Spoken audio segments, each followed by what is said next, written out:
A ver, imaginemos una cosa. Encontramos una cápsula del tiempo, pero dentro no hay objetos, sino un mensaje de hace 2000 años. ¿Cómo lo leemos? ¿Lo interpretamos como si se hubiese escrito ayer mismo para nosotros? ¿O todo lo contrario? Intentamos, por así decirlo, viajar en el tiempo para entender quién lo escribió, para quién y por qué. Pues bien, a esa aventura nos vamos a lanzar hoy. Vamos a aprender a descifrar el arte de escuchar los textos antiguos, sobre todo los bíblicos, pero con las herramientas de un detective y la precisión de un cirujano. Esto, amigos, es la exégesis. Y empezamos fuerte, con este aforismo que es la regla de oro de cualquier investigador que se precie.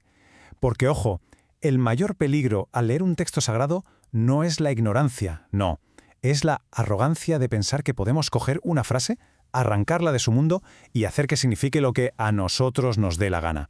Cuando hacemos eso, el texto deja de ser una fuente de verdad y se convierte en un pretexto, en una excusa para justificar nuestras propias ideas.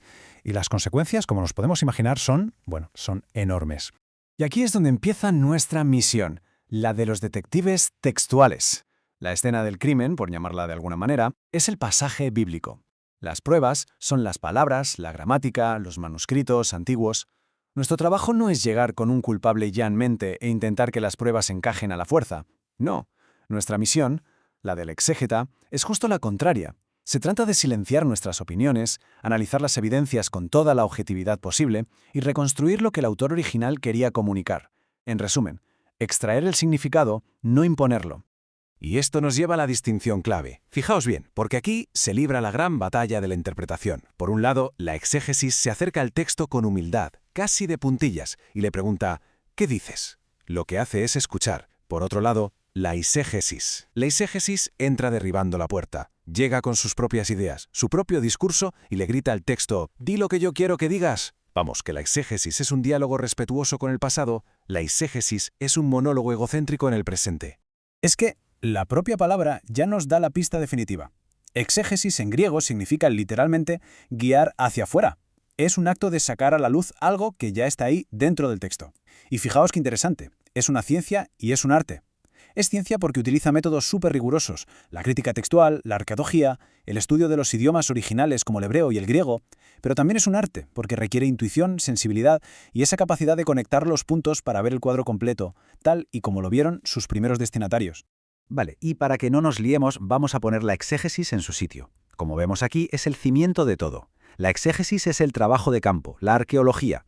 Responde a la pregunta, ¿qué significaba esto en el mundo grecorromano del siglo I? Luego, sobre ese cimiento tan sólido, la hermenéutica construye un puente hacia nuestro tiempo. Y se pregunta, ¿y esa verdad atemporal qué nos dice a nosotros hoy? Y finalmente, la homilética se encarga de que ese mensaje cruce el puente y llegue de forma clara y potente. Sin una buena exégesis, la hermenéutica es un puente que no va a ninguna parte. Así de simple. Perfecto. Ya tenemos claro el qué y el por qué. Así que ahora, vamos al lío, al cómo se hace. ¿Cómo pasamos de la teoría a la práctica? Pues con un método. Todo buen investigador sigue un protocolo, y nosotros también lo haremos. Este es, digamos, el kit de herramientas básico, el proceso en 5 pasos para analizar cualquier texto con rigor y sobre todo con honestidad. Aquí lo tenemos, el mapa de nuestra investigación. Empezamos como un fotógrafo, con la observación. ¿Qué hay en la imagen? Sin interpretar nada todavía, solo mirar. Después nos convertimos en historiadores y nos sumergimos de lleno en el contexto. Luego, como lingüistas, analizamos las palabras y la gramática. Con todas esas piezas, como un detective, reconstruimos el mensaje original del autor.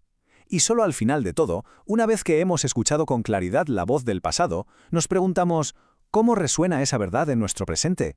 Saltarse un solo paso es como intentar construir una casa sin planos, un desastre. Y vamos a detenernos un segundo en el contexto, porque es que el contexto es el rey. No es una sola cosa, ¿eh? Es como una cebolla con varias capas. Está el contexto histórico que nos sitúa. ¿Estamos en el Imperio Romano, bajo el reinado de Augusto, o en el exilio de Babilonia? Luego el cultural, que nos explica las reglas no escritas. ¿Qué significaba compartir una comida? ¿Cómo funcionaba una parábola? El literario, que es clave. ¿Esto es poesía, una carta, una profecía? Y por último el teológico. ¿Cómo encaja esta pequeña escena en el gran drama de la redención que cuenta toda la Biblia? Ignorar una de estas capas es como ver en blanco y negro una película que se filmó a todo color. Nos perdemos la mitad de las cosas. Es que esta analogía es buenísima, lo clava. Imagina que coges el teléfono y oyes a alguien decir, ya es la hora. Esa frase podría significar cualquier cosa, la hora de comer, de atacar, de nacer. Si no sabes quiénes están hablando ni de qué iba la conversación antes, solo tienes ruido, palabras sueltas. El contexto es lo que convierte esas palabras en un mensaje con sentido. Bueno, y como cualquier buen detective sabe, en la escena del crimen hay pistas falsas, hay callejones sin salida y hay trampas lógicas por todas partes. Pues en la investigación de un texto pasa exactamente lo mismo. Ahora que ya conocemos el camino correcto, vamos a encender las luces de alerta para identificar y sobre todo para evitar algunos de los errores más comunes. Entonces, ¿cuáles son esas falacias que pueden hacer que descarrilen hasta las mejores intenciones? Hay muchísimas, la verdad, pero vamos a centrarnos en una que es especialmente sutil. Es una especie de error de viaje en el tiempo que cometemos con las palabras sin darnos ni cuenta. Aquí tenemos a uno de los grandes villanos, el anacronismo semántico. El nombre puede asustar un poco, pero la idea es muy sencilla. Consiste en ponerle a una palabra antigua unas gafas modernas. El ejemplo de dunamis es brillante. En el griego del Nuevo Testamento significa poder, capacidad, fuerza. Punto.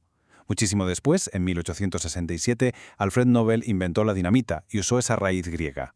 Decir que el Evangelio es la dinamita de Dios es un anacronismo garrafal que cambia por completo el significado. La dinamita destruye. El poder, el dunamis de Dios, crea vida, sana, resucita. Es justo lo contrario.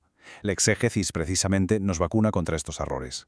Y con todo esto al final llegamos a lo importante, al meollo de la cuestión. Hemos hablado de métodos, de pasos, de errores, pero ¿para qué tanto esfuerzo? ¿Es solo un ejercicio intelectual para eruditos y académicos? Pues no, en absoluto. El objetivo final de toda esta disciplina no es ganar debates ni acumular datos, es algo mucho, mucho más profundo. Existe este mito de que estudiar la Biblia con tanto rigor le quita la magia, que como que enfría la fe. Pero la realidad es justo la opuesta. Una buena exégesis no apaga el fuego, lo que hace es quitarle el humo que nos impide ver con claridad. No silencia la voz de Dios, sino que nos ayuda a distinguirla de nuestros propios ruidos y de nuestros prejuicios. Nos permite pasar de una fe basada en sentimientos a una fe bien cimentada en la comprensión. Al final, el viaje es ese. Se parte de una pregunta honesta, de una curiosidad intelectual por entender. Se usan todas las herramientas que tengamos a nuestro alcance, pero si el proceso se hace bien, el destino final no es la arrogancia del que sabe mucho, sino el asombro del que ha conseguido vislumbrar algo inmenso. El punto de llegada de la verdadera exégesis es la adoración. Y cerramos con esta pregunta, que en el fondo es el examen final de verdad. Cuando abrimos la Biblia, ¿qué buscamos en realidad? ¿Un espejo que nos devuelva una imagen que ya conocemos y que nos dé la razón en todo? ¿O buscamos una ventana que nos muestre un horizonte nuevo, una verdad que nos incomode, que nos desafíe y que al final nos transforme? La exégesis es la disciplina que nos enseña a preferir siempre la ventana antes que el espejo.